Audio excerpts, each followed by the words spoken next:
자, 우리 기도하는 마음으로 한번 따라 하시겠습니다. 하나님의 마음으로 복받는 기도를 하게 하시고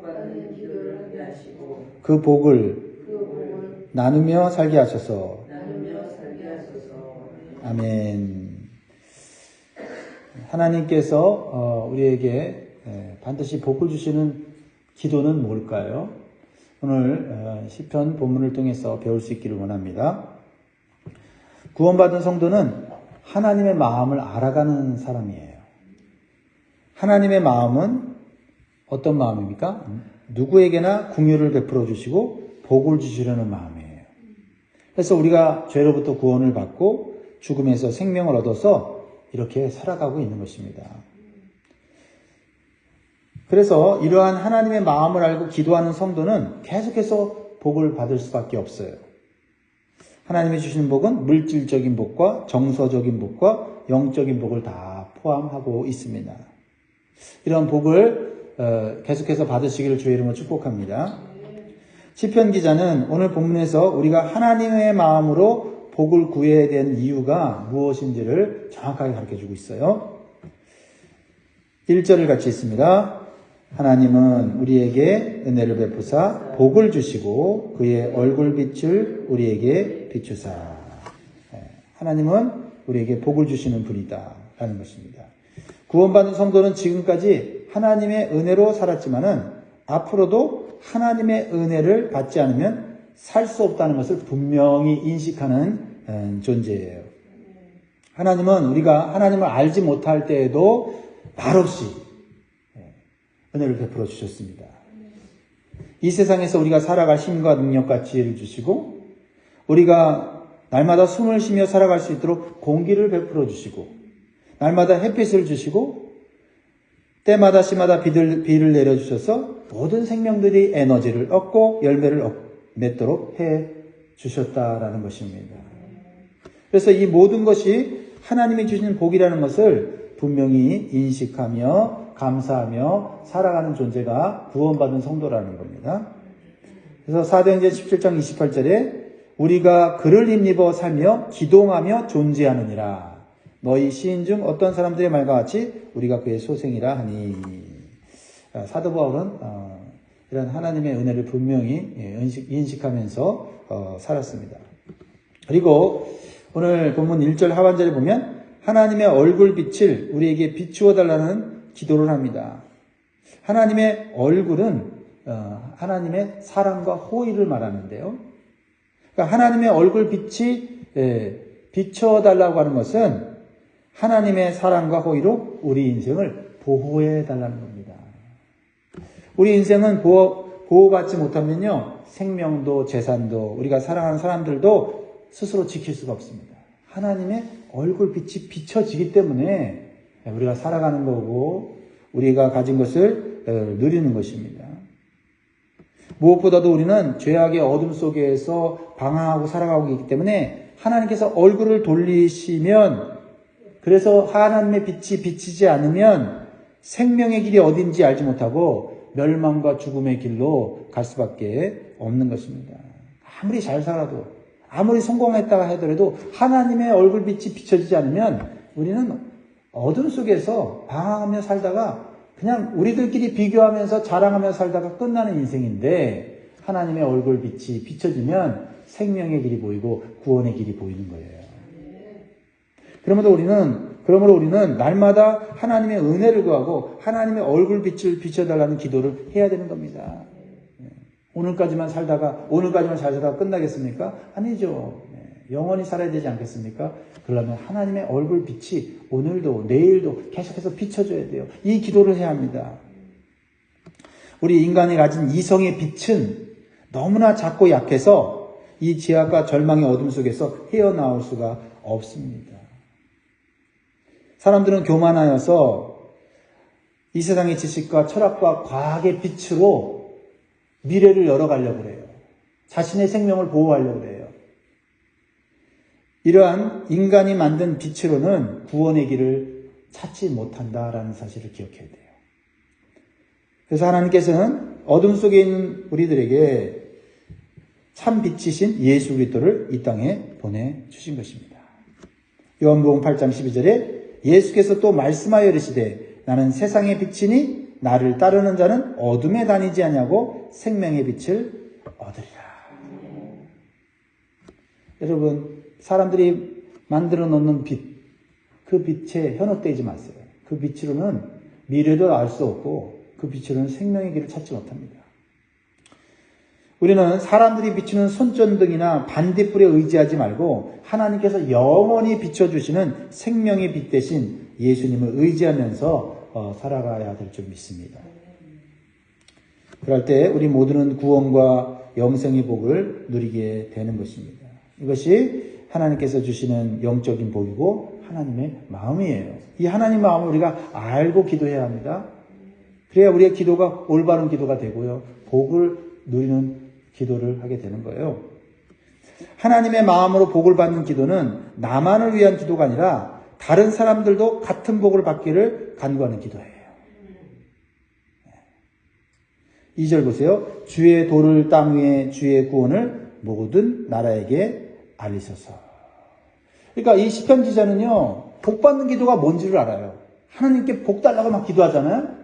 근데 자기 개인의 필요만을 위해서 복을 구한 게 아니에요. 그것은 하나님의 마음이 아닙니다. 하나님의 마음은 우리가 복 받기를 원하는데 그 복을 우리만 누리는 것이 아니라 그 복을 다른 사람도 누리게 해달라고 하는 마음을 갖기를 원한다는 거예요. 진정으로 구원받은 성도는 이 좋은 구원과 영생의 복을 나만 누릴 수 없다는 생각을 하게 됩니다. 그래서 가능한 한 모든 나라에 있는 사람들이 이 놀라운 복을 받기를 원하는 하나님의 마음을 가지라는 거죠. 그 마음을 갖고 기도하라는 겁니다. 그래서 구원받은 성도는요, 점점 나로부터 시작해서 점점 하나님의 마음을 알게 되면 열방과 세계를 품고 기도하게 되는 것입니다. 여러분, 거꾸로 생각해 보세요. 내가 어떻게 구원받게 되었을까요? 별 볼 일 없는 존재. 그렇죠? 대단하지 않은 존재. 그렇죠? 이렇게 살다가 그냥 끝나도 아무도 알아주지 않는 그런 초라한 존재인데 우리가 어떻게 구원받게 되냐? 하나님의 마음을 가진 성도들로 인해서 우리가 구원의 복음을 전달받고 예수님을 믿게 된 거예요. 그렇죠? 구원받은 성도들이 나만 구원받으면 돼 라는 생각이 아니라 구원받고 나니 하나님의 마음을 알게 되고 하나님의 마음을 알게 되니 복음을 전하고 하나님의 사랑을 전하는 일에 힘을 쓴 거예요. 그것이 나에게 전달되어 내가 구원받게 되고 내가 하나님의 복을 누리며 살게 되었다는 거죠. 그래서 여전히 나만을 위해서 또는 내 가족만을 위해서 복을 달라고 기도하는 사람은 아직 하나님의 마음을 잘 알지 못하는 사람들이에요. 하나님의 마음을 알면요, 내 가족을 뛰어넘고 교회를 사랑하고 세상을 섬기려고 하는 마음을 갖게 된다라는 것입니다. 그래서 복을 달라고 기도하는 거예요. 저는 오늘 새벽에 말씀을 준비했는데 하나님 내게 복을 주세요. 그래서 세상 사람들이 하나님이 살아계신 것을 알게 해주시고 내가 복을 받아서 세상 사람들이 하나님의 복을 사모하게 해주세요. 이런 기도를 하게 되더라고요. 우리 나장로님이 그런 기도를 잘해요. 트레이드 마크예요. 항상 기도할 때 하나님 우리가 복 받아서 세상 사람들이 부러워하게 해주세요. 이 기도 꼭 하시더라고요. 저는 그 생각 나더라고요. 구원받은 성도는 하나님이 우리에게만 찬양을 받고 영광 받으시기에는 너무나 크시고 위대하시다는 것을 깨달아요. 그러니까 나만 찬송해서는 안 된다는 생각이 들어요. 우리만 찬송해서는 안 된다는 생각이 들어요. 왜요? 하나님을 알면 알수록 하나님 너무나 크신 분이고 너무나 위대하신 분인데 이렇게 소수의 사람들에게만 찬양받기엔 너무 아까우셔. 그렇죠? 여러분도 그런 마음이 있잖아요. 누군가가 재능이 있고 능력이 있는데 사람들이 안 알아주면 아이고 나만 알기에는 정말 저 사람 아깝다. 대단한 능력이 있고 성공할 가능성이 있는 사람인데 이렇게 마음을 먹잖아요. 사람에게도 그런데 우리가 하나님을 알고 하나님의 은혜를 받아서 살아가다 보면 하나님 우리에게만 찬양받으신 분이 아니에요. 하나님 믿지 않는 사람들을 바라볼 때 안타까운 거예요. 야, 하나님이 저들에게도 은혜를 내려주시고 저들에게도 구원을 베푸시려고 하시는데 저걸 모를까? 저 사람들이 하나님 믿고 구원받으면 다 하나님을 찬송하고 경배하는 자들이 될 텐데 하는 이런 마음을 갖게 돼요. 그게 하나님 마음이에요. 그래서 그런 기도를 하게 되는 거예요. 모든 민족이 하나님 찬송하게 해달라고, 하나님 위대하신 분임을 알게 해달라고 안타까운 마음으로 기도하게 되는 거예요. 3절입니다. 같이 있습니다. 시작. 하나님이여 민족들이 주를 찬송하게 하시며 모든 민족들이 주를 찬송하게 하소서. 여러분, 이런 기도가 여러분 입술 가운데 계속해서 나오기를 주의 이름으로 축복합니다. 그렇습니다. 우리가 하나님께 복을 구해야 하는 이유는 우리의 필요만이 아니에요.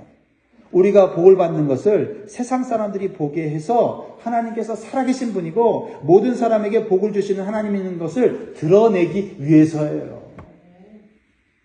그러니까 복을 달라고 하는 기도를 당당하게 할 수 있는 거예요. 우리의 마음속에 진실한 마음이 있어요. 하나님, 내가 복을 받음으로 세상 사람들이 하나님 살아계신 것 보게 해주세요. 하나님께서는 선민 이스라엘이나 특정한 사람들의 하나님이 아니세요. 모든 민족의 하나님이십니다. 그 창조할 때부터 하나님은 그렇게 창조하셨어요. 하나님께서 이스라엘 민족을 제일 먼저 하나님의 백성으로 선택하신 것은 그들을 통해서 하나님의 구원과 축복을 다른 민족들이 누리도록 보도록 계획하신 거예요. 그래서 그들이 제사장 나라가 되어서 모든 민족이 하나님을 경배하고 하나님을 찬양하는 백성이 되도록 그렇게 사명을 주신 겁니다. 사명을. 출애굽기 19장 6절에 보면 너희가 내게 대하여 제사장 나라가 되며 거룩한 백성이 되리라. 너는 이 말을 이스라엘 자손에게 전하지라. 제사장이 자기만 잘 먹고 잘 살면 됩니까? 아니죠. 자기가 하나님께 받은 은혜와 축복을 다른 사람들이 누리게 가르쳐야 될 거 아닙니까? 그게 이스라엘 백성들을 선택한 이유다라는 거죠. 먼저 구원받은 백성 되게 한 이유다라는 겁니다. 근데 이스라엘 백성들은 착각했어요. 그들의 사명을 잊었습니다. 그래서 이방 민족과 자기를 구별하면서 이방 민족들은 구원받지 못할 존재로 여기고 무시하고 차별한 거예요. 이렇게 이스라엘 백성들은 이방 민족에 대한 잘못된 선민 사상과 우월 의식으로 자기들만 구원받는다고 오만한 생각을 가졌습니다.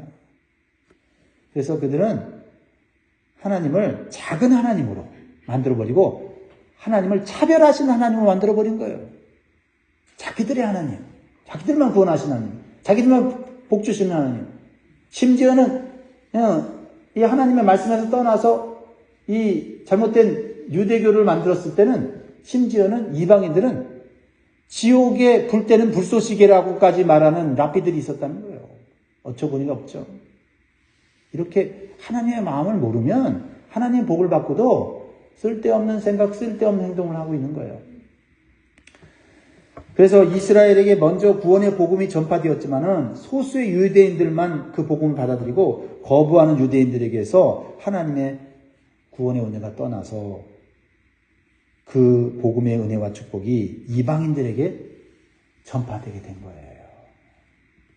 하나님께서는 처음부터 이스라엘뿐만 아니라 모든 민족이 하나님께로 나와 구원받고 찬양과 경배를 드리는 복된 백성이 되기를 원하셨습니다. 아브라함을 불러 복을 주신 것은 아브라함의 혈통적인 자손만이 아니라 모든 민족이었다는 거예요. 우리가 그런 하나님의 넓은 마음을 품어야 돼요. 갈라디아서 3장 8절에 또 하나님이 이방을 믿음으로 말미암아 의로 정하실 것을 성경이 미리 알고 먼저 아브라함에게 복음을 전하되 모든 이방인이 너로 말미암아 복을 받으리라 하였느니라. 그러면 우리는 먼저 구원받고 하나님의 자녀와 백성 된 자로서 우리는 이스라엘 백성들이 가진 착각과 죄를 지어서는 안 돼요. 우리는 예수 그리스도 안에서 구원받은 영적인 이스라엘이요 영적인 제사장입니다. 그러므로 우리는 제사장으로서 내 가족뿐만 아니라 열방을 구원하기 위한 전도와 선교의 사명을 하나님의 마음으로 감당해야 하는 사명이 있다는 사실을 기억해야 돼요. 그게 하나님 우리에게 복을 주시는 이유예요. 그렇죠? 세월이 흘러갈수록 믿음이 자라날수록 우리는 자꾸 내 가족 이렇게 가면 안 돼요. 한 사람이라도 영혼 구원하기 위해서 내 남은 인생 어떻게든 하나님 주신 그 사명을 감당하려고 애를 쓰는 게 복받은 사람이고 영원히 구원받은 성도의 모습 아닙니까? 거꾸로 가면 됩니까? 안 되죠. 안 되죠. 하나님의 은혜를 받고 축복을 받았는데 이스라엘처럼 이건 우리만 주신 특별한 은혜구나 하고 다른 사람들과 구별하고 차별하고 무시해서는 안 된단 말이에요. 근데 다행히도 이 시편 기자는 말이죠. 이스라엘 사람이고 유대인인데도 어떻게 해요?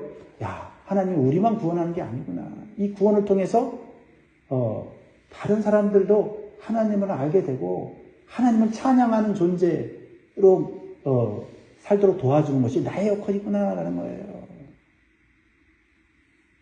보세요. 베드로는 2장 9절에도 보면 사도 베드로가 이렇게 깨달았어요. 그러나 너희는 택하신 족속이요 왕 같은 제사장들이요 거룩한 나라요 그의 소유가 된 백성이니 이는 너희를 어두운 데서 불러내어 그의 기이한 빛에 들어가게 하신 이의 아름다운 덕을 선포하게 하려 하십니다. 우리에게 먼저 은혜 주시고 먼저 구원 주시고 먼저 우리에게 영원한 복을 약속하신 거는 그거 가지고 인생을 편하게 살라고 한 게 아니라는 거죠. 편하게 사는 건 천국 가서 살면 돼요.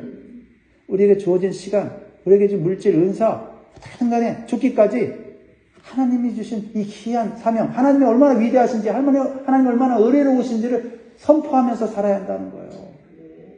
비록 육신이 연약하여 나이 들어서 힘을 발휘하지 못하더라도 우리가 기도할 수 있고 전도할 수 있고 그렇죠? 목장을 통해서 우리가 한 영혼이라도 그냥 섬기고 그 사람을 붙잡고 기도하고 또 다른 영혼이 주께로 돌아오도록 기도하면 그런 거 한두 가지만 사명을 감당해도 우리의 인생은 복받은 인생이에요. 우리가 하나님께 당당하게 복을 구할 수 있는 이유는 바로 우리가 복을 받고 영적인 제사장의 역할과 사명을 감당하기 위함임을 우리가 기억해야 되겠어요. 내가 지금 복을 드리는 거 그냥 이거를 나만 누린다는 생각을 하면 안 돼요. 그러므로 우리는 이 땅의 모든 백성들이 다 구원받을 때까지 하나님의 복을 구해야 돼요. 이게 하나님의 마음이거든요. 내가 계속 복을 받아야 그들을 섬길 수 있지 않습니까? 선교사들을 도울 수 있지 않겠습니까? 그렇죠? 교회를 계속 세워나갈 수 있지 않겠습니까? 그래서 당당하게 복을 구하는 거예요. 하나님 앞에 서는 날까지 우리는 복을 구해야 돼요. 6절 7절을 읽고 마무리하겠습니다. 시작. 땅이 그의 소산을 내어 주었으니 하나님 곧 우리 하나님이 우리에게 복을 주시리로다. 하나님이 우리에게 복을 주시리니 땅의 모든 끝이 하나님을 경외하리로다. 내가 복을 받으면 받을수록 내 인생이 평안하고 형통해지면 질수록 하나님을 경외하는 자들이 많아져야 되는 거예요. 나를 통해서. 뒤로 물러가면 안 됩니다. 우리는 앞으로 나아가야 되는 것이죠. 사랑하는 성도 여러분, 우리는 이미 하나님의 복을 받아 살아가는 복된 존재입니다. 우리가 이 복된 존재로 계속해서 살아가기 위해서 하나님의 마음을 알아가야 돼요. 더 알아가야 돼요. 하나님의 마음으로 우리는 기도해야 돼요. 그래서 그들이 우리와 같이 복을 받고 구원을 얻고 영생을 얻고 하나님의 공의로운 통치를 받는 하나님 나라의 백성이 되도록 우리는 기도하면서 살아야 될 줄 믿습니다. 오늘도 부족하지만 연약하지만 우리가 할 수 있는 사명을 감당함으로써 영원토록 복을 누리는 저와 여러분 되기를 주의 이름으로 축원드립니다.